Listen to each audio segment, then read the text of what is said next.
Hello, you're probably watching this because you're interested in studying landscape architecture, maybe specifically at the University of Pretoria. And today I'm joined by an ex-student of ours, Garrick Nelissen, all the way from Dubai, where he's currently working.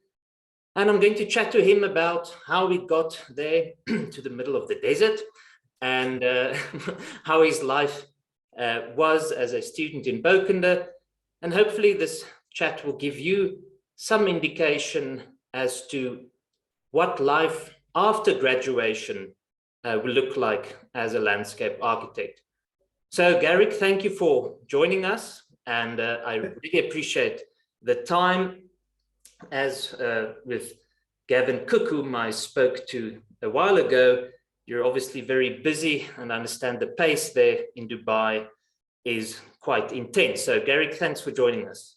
Yeah, thanks for having me, Johan. It's my pleasure to give some time. Luckily today wasn't that busy of a day. You caught me on a good day. So yeah, good time to be speaking to you.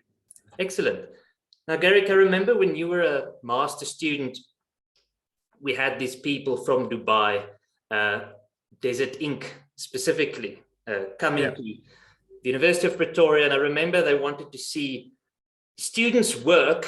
And later I sort of realized this was a bit of a campaign to find applicants.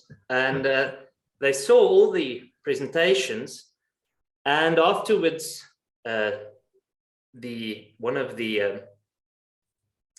one of the directors of the company told me that there's this one student who has fire in his eyes. I don't know if he ever told you this, but he said you had fire in your eyes. And I assumed that they would then, offer you a job or something, and that you would, after your studies, go to Dubai. But then I heard you found yourself in the north coast of Natal. So what happened after your studies, and how did you get to KwaZulu-Natal? Yeah, so you're correct in saying, Duncan and Romit came to South Africa and we presented our work. At the time, I was like, oh, another presentation. You have to build up and create an InDesign and all of that. But I think at the end of the day, it was well worth it. But yeah, so kind of towards the end of my master's year, when you're kind of winding down or winding up, should I say, to finish the book, I was applying for jobs and I was looking specifically in KwaZulu-Natal for personal reasons. And Ida Breert, who actually is a professor at the university as well, she says, well, I know someone that's looking for an employee in Salt Rock. So I was like, well, fantastic. I'm looking to go to KZN. So I sent an email on my portfolio and all of that stuff to Bernice at Land Art Studio. And yeah, like a week later, she offered me the job. So I was dead set on going to KwaZulu-Natal, having spent most of my life in Gauteng, actually all of it in Gauteng. Thought I needed a bit of a tropical change. So yeah, and then after that, we had these sessions with Duncan and Romit. And like you said, they sent me an email, I think a week after we presented, and said, yeah, they didn't necessarily say I had fire in my eyes, but I don't know if they ever wanted me to admit that, but anyway, now you know. Don't tell them I said it's probably because I was so tired that my eyes were bloodshot, but no, it wasn't fire. But then at the time I said, I've already accepted a job in KwaZulu-Natal, but let's keep the line of communication open. So yeah, at the end of that, I packed my bags and moved to the North Coast, which I absolutely loved. The climate was incredible. There was no such thing as winters there. It was fantastic. And even the summers were not so bad in retrospect compared to what they are here. So I remember complaining specifically. I went on site the one day and I was wearing a white cotton shirt in Durban, and I was transparent. And I was like, oh, now I've learned a lesson never to wear a white cotton shirt on site. So yeah, that's what made me end up in KwaZulu-Natal. And I stayed there for near on 2 years. Yeah. But in that time, just to kind of fast forward a bit, in that time, I learned a lot from Bernice. I worked on such huge projects on the North Coast. The North Coast is developing like hotcakes. So I think there was a statistic that when I was there, 120 new families were moving to the North Coast every 2 months or something like that. Oh. And I think that was due to people realizing, that they can work from home, and there's no better place to work from home than KwaZulu-Natal, especially the North Coast. So I think a lot of people were just driving to go there. So yeah, that was a lot of our work. It was a lot of master planning. It was a lot of residential gardens, which were great, especially in that climate, because you could just plug anything into the ground and it will grow. So it was fantastic. Learned a lot about plants, different plants from Gauteng, which was fantastic. It just broadened my horizon. And ironically, a lot of those plants that I learned about there, people love using in Dubai. Believe it or not. Yeah, at hotels and resorts and things like that. You're planting frangipanis, you're planting scaevola, you're planting, so many different tropical plants, because people love feeling like they're in the tropics, even though they're in the middle of the desert. So yeah, that was my time in KwaZulu-Natal. And a while after that, after almost the 2 years, I got a message from a friend of mine that used to attend the University of Pretoria, Juliet. She did her postgrad at the University of Sheffield, and she ended up working at Desert Inc. And she sent me a message saying, "Oh yeah, Desert Inc. is hiring. You should send in your portfolio." And at the time, I was happy in KwaZulu-Natal, enjoying my time there, enjoying learning through Bernice, and I was in quite a senior role, and so I was like, I'm not really looking for a job. But you know what, Duncan had emailed me 2 years prior, and like, these kinds of opportunities don't come knocking twice. I think you're a bit silly to pass it up for a second time. So I was like, okay, cool, let me work up my portfolio. I remember at the time my mouse button wasn't working so well, so it was really frustrating to work up a portfolio after work. Like, the last thing you want to do is after work go home and work some more. Everyone else is surfing there and enjoying exactly. Everyone is like, lifestyle. "Oh, come to the beach," and I'm like, let me just quickly work up this portfolio. It's way more interesting. Well, working late, I'm afraid, for anyone watching, there are people who draw a very strong line, at 5 o'clock or 4 o'clock, but from my experience, the people are really passionate about architectural landscape architecture. End up now and then, not every day, but put in a late night or two. It comes with the territory, I think. Exactly. I think you get used to it at university as well, because a deadline is a deadline, and regardless of your clock in and your clock out, it has to be done at the end of the day. But I think going through these paces at the university sets you up. And like Johan says, it's not every day. It's sometimes often, but not always. Sometimes you can clock out at, we clock out at 6, but sometimes you can clock out at 6 on the dot and go home, and it's still light outside and it's fantastic. Other times you go out at night and it's also fantastic, because the sun is not up anymore and it's not so hot. So there are in where you stay at the moment, there are benefits to leaving a bit later than normal.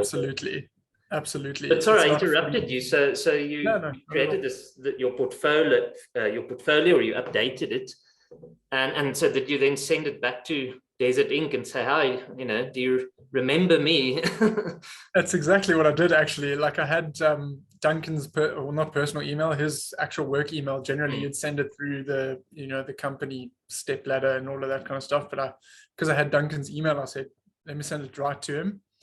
And I said, "Hey, like, you remember me?" And he was like, the next day, actually, because in the Middle East they used to work on Sundays, that was their Monday.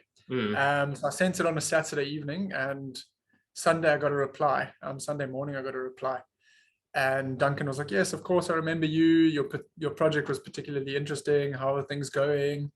Thanks for the interest. We're definitely interested as well. So can we set up a meeting?" And that was on the Sunday, and then I was like, "Yep, sure, absolutely." Message my parents like, "Oh, I might go to the Middle East, whatever." But and then Wednesday, it was the Wednesday that that the interview was scheduled for. And I remember at the time, that Sunday, I was busy. I was going to the grocery store in preparation for what people were saying on the radio and on the news for the riots. And I was like, no, I'm not a doomsday prep or anything, but let me just stock up on things. And for anyone that doesn't know the story, it was, I think, July, I think, of 2021. There were riots in KwaZulu-Natal. It was hard hit by riots. So there were rumors of it. And I was like, let me, just in case, let me go get some food, put it in my freezer. And sure as Bob, the Monday, everything was shut down. Offices were shut down, shops were shut down. They shut down Salt Rock and Sheffield. They kind of like barricaded us in. Sure. And if you wanted to come in and out, you needed like a permit, and it was crazy. And I luckily lived really close to the office, so I was able to get into the office. So I continued working. Myself and Bernice continued working through it. Not that anyone else was really working, but it was more of we can catch up on some design work and that sort of stuff. So it was really an easy time in the office. And then I had that interview on the Wednesday. So I remember having to go out of the office to the clubhouse, and so I had the interview, and I think a couple of days later they sent me an offer. So I read the offer and I was like, this can't be real. Did some conversions as to what the dirham and the rand rate was. And then I was like, oh, okay, this is okay. Yeah, I could do this. And then I said, great, let's do it. I'll put in my resignation. And at the time, the resignation was 2 months, and I did it. I packed up my bags, left KwaZulu-Natal, went back to Gauteng, and flew on an airplane, did 4 COVID tests within 2 days, and ended up here at Desert Inc. Landed on the Wednesday, started work on the Thursday. Such is the pace. It's an incredible story to think, there you were as a student, you already had a job, you got another offer, you couldn't take it at the time, and 2 years later you eventually took up on the same offer. I mean, that's not a common story, and it seems quite, I'm not sure if this is true for everyone, but if I hear of other people looking for work, it's quite people wait for months in many disciplines, send out hundreds of applications, you get 10 or 20 interviews, and you hope you get called back for 2 of them, and in the end you hope to get a job. And it seems quite common for landscape architects to get work quite easily. I mean, the economy, it's all related to the economy, of course, and at the moment the world's economy isn't looking all that great. So I'm not sure what it is like at the moment. But anyway, so when you started working there, how did you find it different from work in South Africa? So what was interesting is that, so when they introduce you, they tell you, okay, these are the designers, these are the technical teams, this is your technical manager. And all of a sudden I was like, wait, what is a technical team? And what is so a team? what is a team? So in South Africa, as a landscape architect, or even as a landscape technologist, for that matter, in a practice, you tend to do everything. You tend to do design, you tend to do bills of quantities, you tend to do technical drawings, you tend to do details and site supervision. So you're the whole package. And even as a junior or a technologist, as I mentioned, you'll still do it. You'll still do all of that stuff. Such is the nature of the size of the firms in South Africa, and which is fantastic. I learned so much in my 3.5 to 4 years of working in South Africa. And it's stuff that I pulled forward with me to the Middle East. It was a big shock to not have to do, like technical sections and things. Like I still had to design them, but I didn't have to draw them out on CAD, which was something I quite enjoyed doing. And bills of quantities as well. For some reason, I enjoyed doing bills of quantities. I enjoyed the formulas and all of that kind of stuff. but we don't do that here in the Middle East. So often we'll do high level cost estimates occasionally, but usually the quantity surveyors will take on the bills of quantities. But the biggest shift for me was design. We have so much more time to design a project here in the Middle East, even though everything is fast paced. The way that the project milestones are set out is that you have, I mean, depending on the size of the project, but for example, you have 30 days to do a concept, which means you basically have to do a design, 3D model, and Lumion renderings, and a report that packages all of this stuff. You don't have to have technical drawings. You don't have, so you have 30 days, you have a month effectively for design, which is unheard of in South Africa, because in South Africa you're doing everything at the same time. So it's difficult to it was difficult to kind of adjust to, like, oh, okay, I don't have to rush through this design. I can really get the forms right and understand the levels and things like that in 3D and all of that kind of stuff. Lumion renderings, the works. You really can zhuzh up a project, and that's all part of the fees that you get as the landscape architect firm. And then from then on, you start resolving your design. So you go through a schematic level, where you bring on your irrigation specialists and your plumbing specialists or water feature guys. They do schematic drawings, and you're coordinating that. So when you're in a senior position, it's your job to also coordinate. You have to pull in the sub-consultants that we hire and package their drawings and then send it off to the clients. And then after that, it's a detailed design stage where you have to basically finalize your design. So there's still tweaks that you do here, such as the nature of design. You're never finished. There's always got to be something that you're going to have to do. But in detailed design, you finalize your design as much as you can, and you get your technical team to draw out the technical drawings, your grading drawings, your detail sections, all of that on CAD or Revit. And then as soon as that happens, your job as the designer is basically gone, except for coordination. So that was the biggest change.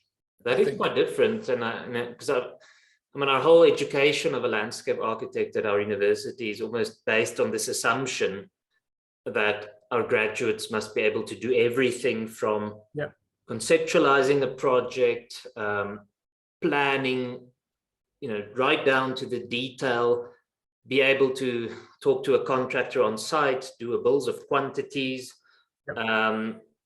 It's often difficult, actually. My one colleague always says, in an ideal world, we need 20 years to teach landscape architects, because there's so much to know. And then in practice, there is an expectation that one must be a jack of all trades. Absolutely. So it's interesting to hear that there are places where you can really just be focused on one thing, which I suppose is quite nice if you think that everyone has different strength, has a different strength.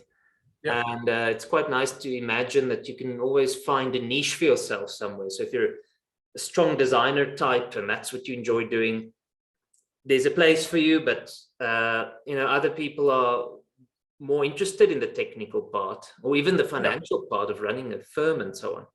But I remember as a student, you quite enjoyed the practical side of things. So don't you miss that side of things, or do you still get absolutely now and then? Absolutely. I'm still allowed to do it, but I kind of so the trick is we still design all the details, which is like I said, the funnest part of the project for me. The little things that just finesse, and we get to design the details, but we don't draw them out necessarily. You're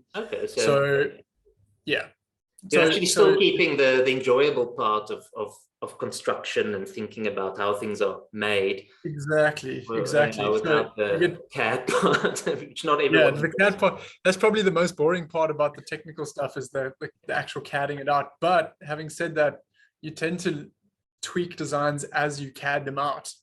So the tricky part is you have to resolve it fully, whether it's a sketch or a 3D model or whatever, and then pass it on to the technical team, who will then draft it up. So there's still that element of resolving details, which I enjoy. Yeah. I just don't have to draw them up, which is great sometimes. But sometimes you kind of feel pressured, like, oh, this needs to be fully resolved before I pass this on to the tech team. And then Yeah. sometimes they're like, I need work. I need you to give me drawings. I need you, and you're like, I need to resolve this quickly. And so there's a lot of pressure from that side as well. So yeah, it's hard work as a designer, but there's like a constant, I wouldn't say strife, but there's like a little bit of a niggle between the tech team and the designers. I'm sure. But we tend to all be friends after the project is After the project, yeah. exactly. My ex-boss always said, must always just keep, everyone must just keep the end goal in mind, because Exactly. any construction process, there's the contractor, there's the client. It's not always a smooth process, and I think that's also something people who are interested in entering into this discipline needs to know. It's not like, I sometimes think if you're a GP, general practitioner, yeah, it's quite contained and you do your thing, and everyone believes what you say because you're the doctor. exactly. In our world, it's not so smooth. But anyway, if you keep the end goal in mind, the project itself, then all the other niggles are less important. But I suppose that's talking of the end goal. Looking at the kind of work you guys do, and I suggest if you're watching this, that you at some point go and Google Desert Inc. You will find their website and go and have a look at the incredible work they're doing. But if you look at that work and you compare it to the work done in South Africa, there's definitely a difference in scope. It seems, to put it bluntly, there's more money there for landscape projects. Is that what you're finding? That's absolutely correct. Yeah. So what we do tend to find here is that people like to flash a lot of cash at their projects. And excuse the rhyme, it wasn't intended. But what happens here as well is that developers pour a lot of money into open space, into landscape in Dubai, because it's such a harsh place.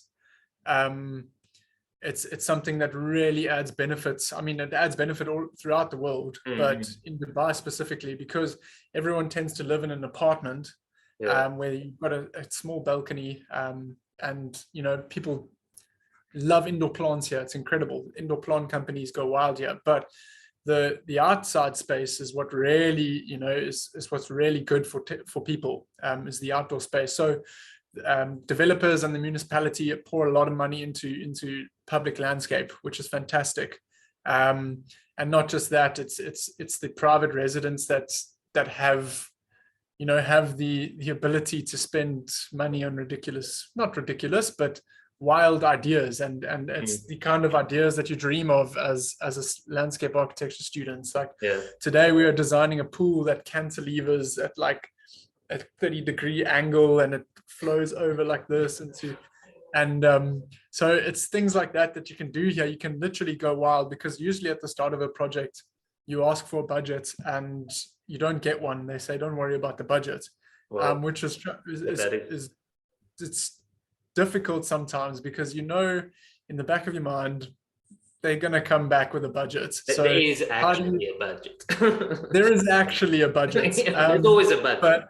Exactly. But in the beginnings, they tend to not worry about budget, which is odd. In South Africa, you have to know the budget before you start designing. Otherwise, I mean, as a designer, you want to really get stuck into the design. You want to really design something that's, not only eye-catching but works, and like you want to plant big trees and huge ground covers and have it's something that you try and achieve, like when you're designing a landscape, especially when you're doing the 3D renderings and all of that kind of stuff. You put in mature trees and whatnot. But yeah, I mean, you can propose that sort of stuff, and I mean, 8 times out of 10 they'll be like, cool, that looks great, let's do it. And you're like, oh wow, okay, sure. I didn't realize that was the kind of thing, So I like to use this example. I think from a master's year, I proposed these because it was about carbon sequestration. I proposed, if you remember, Johan, those algae towers that I remember them well. grew algae and absorbed carbon through the atmosphere. And, you know, these tubes turned green when the algae was ready to be harvested, and there was this whole system. And we're working on a project now that's just got past concept design now. And I proposed like to the project team. Now this is Grimshaw Architects, they're world-renowned architects, and I'm sitting in this meeting feeling just a little bit intimidated, but not much. And they're from like New York, London, Dubai, and they're all sitting there in the meeting. And then I'm like, "Hi, yeah, so what if we do algae towers?" And they were like, what is that? And I explained basically the whole process of this and how it absorbs carbon from the atmosphere, etc. And they were like, "That's really interesting. I think we should try and put that in the project." And I was like, "Wait, what? Did that just happen?" It's like your thesis project coming to life. Yeah, you would have thought that. Your thesis really seems to stick with you. It's not going away. It got you a job, and it's now going to give the world algae towers. yeah. Let's hope. I'll keep you posted on the progress of the towers. But yeah, that's the kind of stuff that you can do here. You can propose pie in the sky ideas as long as you have a solution to it, or somebody does. I'm sure you'd be able to hire somebody that has a solution to it. The world is so full of experts, and that's just the thing where as landscape architects, I think jack of all trades, we know a lot of things, but we're not expert for some strange reason. We're not experts in anything, but we know everything. That's a good summary. It's sometimes difficult to define what landscape architecture is, but that's a nice way to put it. You know a lot about everything, but nothing but everything. I don't, something like that. Yeah, that's a good definition. Exactly. Yeah. Often people ask like, "What do you do?" And I'm like, "No, I'm a landscape architect." Oftentimes I resort to, "I'm an architect," and it pains me in my soul when I say that. But sometimes you don't want to have to explain what a landscape architect does. But what I tend to, when I really want to spark a conversation with a person or people, I tend to explain what it is by saying, you know what an architect does? And people are like, yeah, of course, buildings. And I'm like, yes, okay, great. So where the architect's job stops at the end of the facade, that's where the landscape architect's job starts. And so, as simple as that. And that's the best definition I can give. I mean, we can design anything. I mean, even if we want, I mean, I'm pretty sure we could do a better job at designing a building sometimes. If there are any architects watching, we won't give home address. Way for you to go and abuse him. But yeah, that's what I tend to say to people who don't know what landscape architecture is. I mean, it's such a vast field.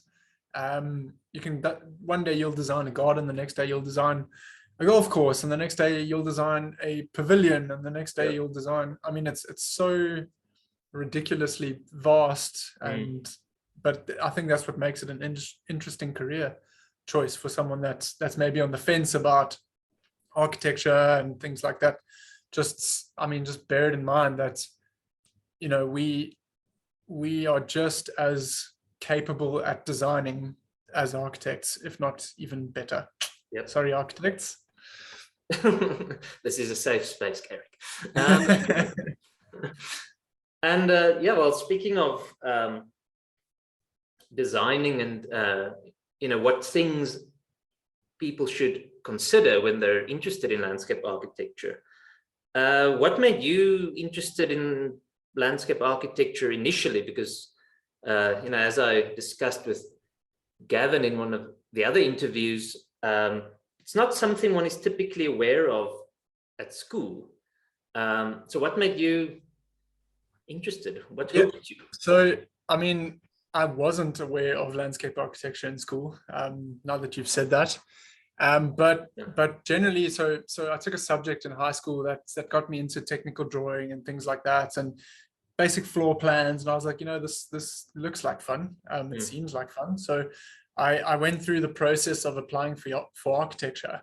And in that process, I discovered at the University of Pretoria, they offered a course called landscape architecture. And I was like, okay, what is this? Did basic form of research about what landscape architecture was. And as We I didn't mentioned have a before, great interview like this one to watch. There was nothing like that. So yeah, there was nothing like this. I mean, there was some images, and I was like, oh, this looks pretty cool. And I remember thinking to myself, as I was growing up as a child, I was in the open all the time, except for when I was playing like PlayStation and stuff. Other than that, I was in the garden. I was helping my grandparents plant things. My dad, I think similar to Gavin. But what really jumped me into applying for landscape architecture specifically is just the love that I had for the Kruger National Park. I went there very often as a child. Almost every single holiday we were in the Kruger Park, and I remember thinking, is this landscape architecture? Can this be landscape architecture? And and that's what kind of pushed me to investigate what landscape is more. And I remember in the interview that you gave me right in the beginning of the process, you asked me what my favorite outdoor space was, or open space, I think you said. And I said the Kruger Park, and you were like, okay, but also there's so much more to this than just, ecology and that sort of thing. And I was like, okay, well, that's great. But that goes back to how do you define what landscape architecture is? I've worked on a series of projects that have been literally rehabilitation of grasslands and savannas, and it's something that I've done that, and I've done a tower on the Palm Jumeirah. It's such a widespread thing. But to answer your question, if I went a little bit off track, it's literally because I grew up in the outside world, because I pulled grass out of the ground, and ate it, and broke the flowers off my dad's frangipani and that sort of stuff. That's what really got me into being interested in landscape. And as you develop at university, you really get stuck into what it really is about, not just pretty designs, but also understanding plants, understanding people, understanding animals. It's all just everything. And then you got to make it look pretty at the end of the day. So it's for anyone that's on the fence about it. I mean, it's a fantastic thing to get stuck into as a career. It's really, like I say, it's exciting around every corner. And I'm not just saying that to get you onto the field. It really is. It's something that there's something different every day. It's not just window schedules and door schedules and tile layouts. It's planting layouts, and your landscape changes over time, which is fantastic. So you can plant your landscape and think it looks fantastic, and come back 2 years later, as what recently happened to me, and it looks completely different to what you initially thought it was. So a landscape is ever changing, and you are in your career as well, ever changing. Your interests change as a landscape architect, and I think that it has the flexibility to allow you to change your interest in the field, depending on what you end up working on. Well, with all the students I've spoken over the years, it seems quite a common thread is this love for nature that sparks the interest. Because as you said, it's not like you would necessarily end up, designing national parks. Although, as you say, that is part of what landscape architects do, and some firms specialize on ecological planning. Thinking of the Kruger Park, there were landscape architects involved in some of the camp layouts, and also creating the Transfrontier Park, which was an incredible feat to take down the fences between nature reserves. So there is that side to the profession, but it's not necessarily what most landscape architects would be doing. But it is often that love for just being outdoors. And I suppose working with nature, working with living things that change and that grow, that is one of the fundamental differences with architecture, is that we work with something that changes. It's something that's quite incredible, because as you say, if you plant a tree that is a meter high, in 10 years time, it's only then that the design is realized as you imagined it. So that's something quite incredible.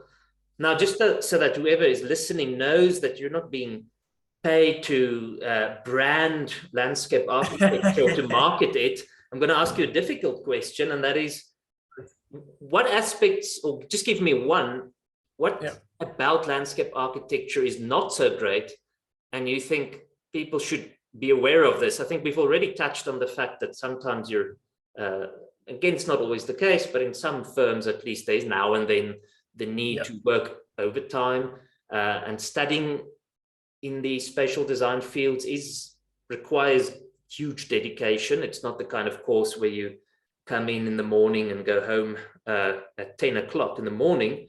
But is there anything else that you think people should know about that they don't say in 10 years' time, why didn't anyone warn me about this? I think to put it bluntly, there's a bit of a stigmatism against landscape architects in the built environment. I think we're not always respected as much as we should be in terms of the design stages and things like that. Generally, it's getting better, but generally you get pulled in at the end of the project and told to put plants in a planter that the architects have designed. And you know, the plants are, I mean, the plant is in deep shade that like 1% of plants can grow in, especially if they want a water-wise garden. They want water-wise, but it must grow in deep shade. There's like maybe 2 plants that can do that. But yeah, I think there's a bit of, not disrespect, but you really have to work hard to make your voice heard as a landscape architect in the construction industry, especially on sites to main contractors. They tend to think, oh, jy's net daar om die blommetjies te plant, you know, you're just there to plant the flowers. But yeah, at the end of the day, it's not that. But yeah, that's probably the one thing that I've toiled with through my short career at the moment. No, I think that's very valid. You know, the company I worked for before I started teaching here at the University of Pretoria, a company called Green Ink. And I remember it took that extra mile for the director of the company, Anton Komri, who's now in London. But he went to great, you know, he made an effort to almost educate clients about what landscape architecture is. And you need to almost open up people's minds first to the potential. Absolutely. So it requires that extra bit of dedication, I suppose, to even just get a project to what it could be. Exactly. But anyway, I think that is good to know, and I think one mustn't go into any profession blindly. So thanks for that. Now, Garrick, we're almost out of time, so thanks again for your time in doing this. I don't know, do you have any final message for anyone interested in studying landscape architecture? I suppose one of the main questions, and maybe I'll end there, that I want to ask you is, did you feel like when you went to Desert Ink, you know, with all these people from all over the world working there, very briefly, did you feel like the education you received here enabled you to work there, to function? Yeah, I think like we said in the beginning, you come out of university as a well-rounded landscape architect, landscape technologist, because you're taught to do builds, you're taught to do design, you're taught to do technical drawings, you're taught to resolve your designs. I think you come out as a well-rounded professional, whether it's be early in your career or not. And I think that put me in good stead to become a, you know, like a well-rounded landscape architect. I'm not just concept design, I'm not just detail. It was, that was probably, that was it. Well, great. That's excellent to hear. Always good to hear that people, our ex-students, do well. And thanks for the time, Garrick. And I think you're coming to South Africa soon, so I'll hope to see you then. Yes, I'll see you in October. Yeah, keep well. Cool. Bye. Thanks, everyone. Cheers, bye.